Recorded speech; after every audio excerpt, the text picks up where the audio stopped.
If you're an ON1 Photo Raw 2021 user, you just got a big update. It is now 2021.5. Usually about this time of year, every year ON1 does a big update for their current version, and it's free. If you do own that current version, it's always a free update. So I figured we'll spend a few minutes here. I'll just give you a high-level overview of what's new. So let's dive in here. I'll share my screen with you. And we'll open up 2021 here. So I've updated, so I've got the .5 update.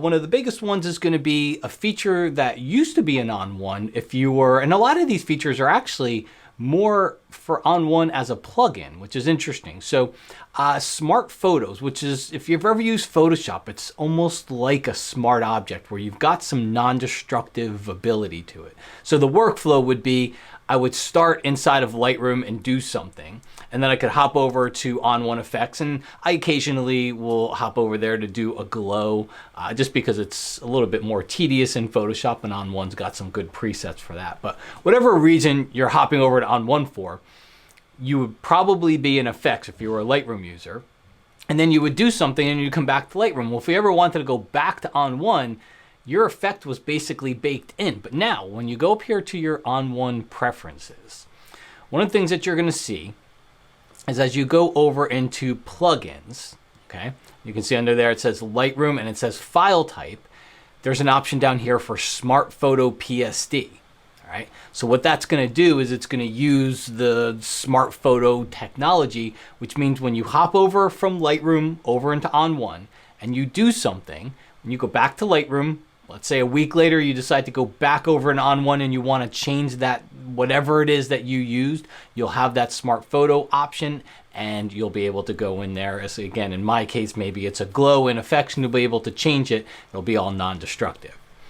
Next up, your next feature is going to be batch edits.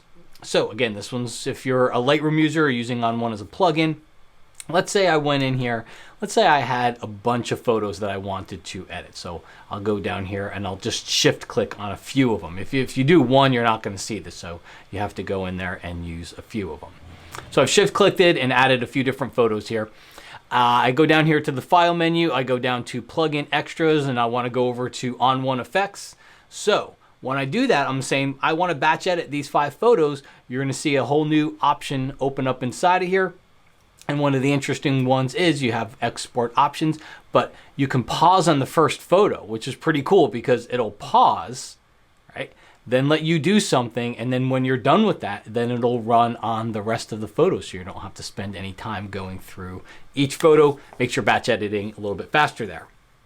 Hopping back over into ON1, if you go under to the edit menu, come over here to keyboard shortcuts. You're going to see that you can see your keyboard shortcuts, but you can also now customize keyboard shortcuts. So let's say we go up to maybe, I don't know, what's a good example here? Another one, maybe the tools, okay? So we go over here to the tools.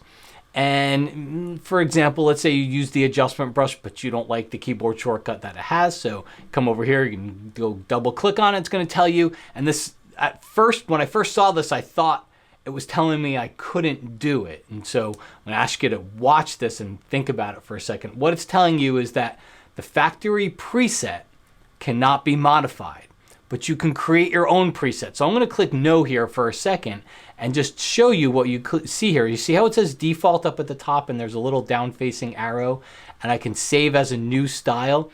So that's essentially what this is saying. The default factory preset is what ON1 ships with. You can't change that.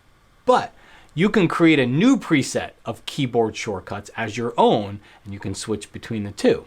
All right, so now if we were to go back and redo that, it's going to tell me, would you like to create a new preset? I choose yes. I'll give it, Matt's preset. Click on save. And now when I go in here, now as I go through and I go to my tools, you'll see now I can click into a tool and I can actually go and highlight it and change that keyboard shortcut. Again, keep in mind, a lot of times the letters you might want to change it to might already be taken, so you have to look at that and kind of balance existing keyboard shortcuts with ones that you might want to change them to.